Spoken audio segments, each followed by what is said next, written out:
ಬೆಳಿಗ್ಗೆ 4 ಗಂಟೆಗೆ ಹಾಲು ಕರೆಯೋರು ಇವಾಗ ಟೈಮಿಂಗ್ ಚೇಂಜ್ ಆಗಿರೋದ್ರಿಂದ 5 ಗಂಟೆಗೆ ಹಾಲು ಕರಿತೀವಿ. ಸೊ 6 ಗಂಟೆವರೆಗೂ ಕರೆಂಟ್ ಇರುತ್ತೆ. ಸೊ ಕ್ಯಾನಿಗೆಲ್ಲ ಅಳತೆ ಮಾಡಿ ಕೊಟ್ಟು ಕಳಿಸ್ತೀವಿ. ಆಟೋ ಬಂದು ತಗೊಂಡೋಗುತ್ತೆ. ಅಷ್ಟರೊಳಗಡೆ ಮಿಲ್ಕಿಂಗ್ ಮಿಷಿನ್ ಎಲ್ಲ ಕ್ಲೀನ್ ಮಾಡಿ ಎತ್ತಿಟ್ಬಿಡ್ತೀವಿ.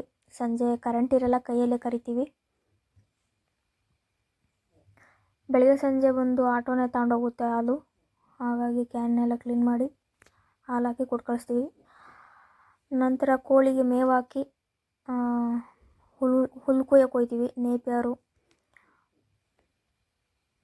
ಮುಂಚೆಗೆ ಕುಯ್ದಿಟ್ರೆ ಅದನ್ನೇ ಹಾಕ್ತೀವಿ. ಇಲ್ಲ ಅಂತಂದರೆ ಅವತ್ತು ಏನು ಮೇವು ಕುಯ್ಯೋದಿರುತ್ತೋ ಅವು ಕುಯ್ಕೊಂಬಂದು ಸೂಳಿಗೆ ಚಾಪ್ ಮಾಡಿ ಹಾಕ್ತೀವಿ.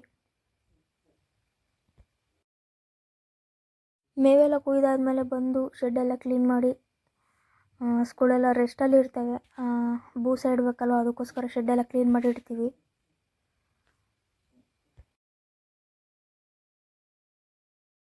ನಂತರ ಪೆಡಕಲ್ಲಿರೋ ಸಗಣಿ ಎಲ್ಲ ಬಾಚಿ ತಿಪ್ಪೆಗೆ ಹಾಕ್ತೀವಿ.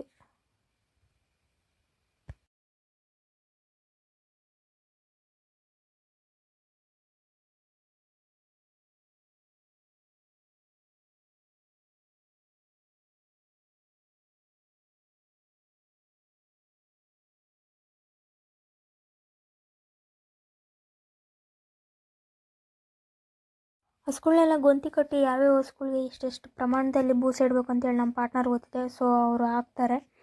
ನಂತರ ಹಾಲು ಕೊಡೋ ಹಸುಗಳು ಮಾತ್ರ ಶೆಡ್ಡಲ್ಲಿ ಕಟ್ಟಿ ಇನ್ನು ಮಿಕ್ಕಿರೋ ಹಸುಗಳನ್ನ ತೋಟಕ್ಕೆ ಕಟ್ತೀವಿ.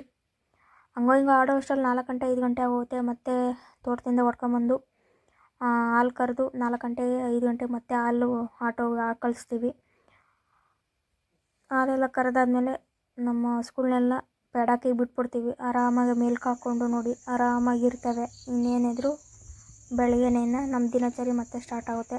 ಇವತ್ತಿನ ದಿನಚರಿ ಇದೇನೆ ನಮ್ಮದು.